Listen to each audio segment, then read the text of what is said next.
आक्षेप घेतला जातो की ईव्हीएम फॅक्टर आहे, ईव्हीएमचा वापर केला जातो आणि केला गेला आणि त्याच पद्धतीनं त्याचा वापरही केला गेला. खरंच एक उमेदवार म्हणून तुम्ही त्याचा अनुभव कसा सांगता? खरंच हे सत्ताधारी या ईव्हीएमचा वापर करतात का? मी त्याचा अभ्यास केलेला नाही.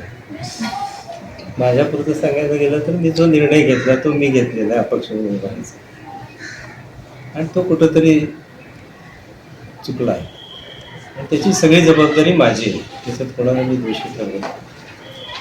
अपक्ष म्हणून निवडणूक लढवण्यासाठी जी यंत्रणा पाहिजे, जी पूर्व तयारी लागेल, त्यामध्ये मी कमी असताना तसा निर्णय घेतला ही माझी जबाबदारी आहे. आणि हे जे काही मोठं अपयश आलं त्याला पूर्ण मी जबाबदार.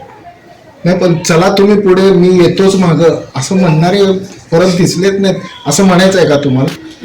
म्हणजे हे काही वाक्यात सांगितलं, जे काही निर्णय घेतला तो मी घेतलाय, ती जबाबदारी मी नाही, पण घेतली. तुम्ही असे दुसऱ्यांना दोष देऊन आपल्याला काही करणार नाही ना. कोणालाही दोष यात कसं आहे, निवडणूक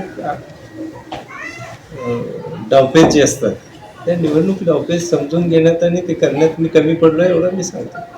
राजकारण समजायला उशीर झाला नाही, असं काही नाही. राजकारण संबंध आहे, राजकारण संबंध, पण त्याच्याने डावपेच नाही समजले होते. त्याच्यामधल्या डावपेचामध्ये तुम्ही वापर झाला असं वाटतं तुम्हाला?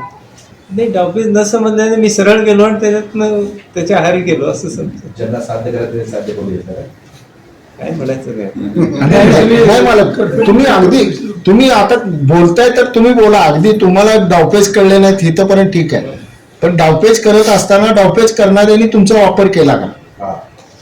मी कोणाला दोषी धरत नाही. नाही, मन मोठं आहे हे मान्य आहे आम्हाला तुमचं. मन मोठं नाही, जी वस्तुस्थिती आहे ती बोलतोय. ज्या गोष्टी मी अजूनही अभ्यासच केला नाही त्याच्याबद्दल मी काय बोलतो.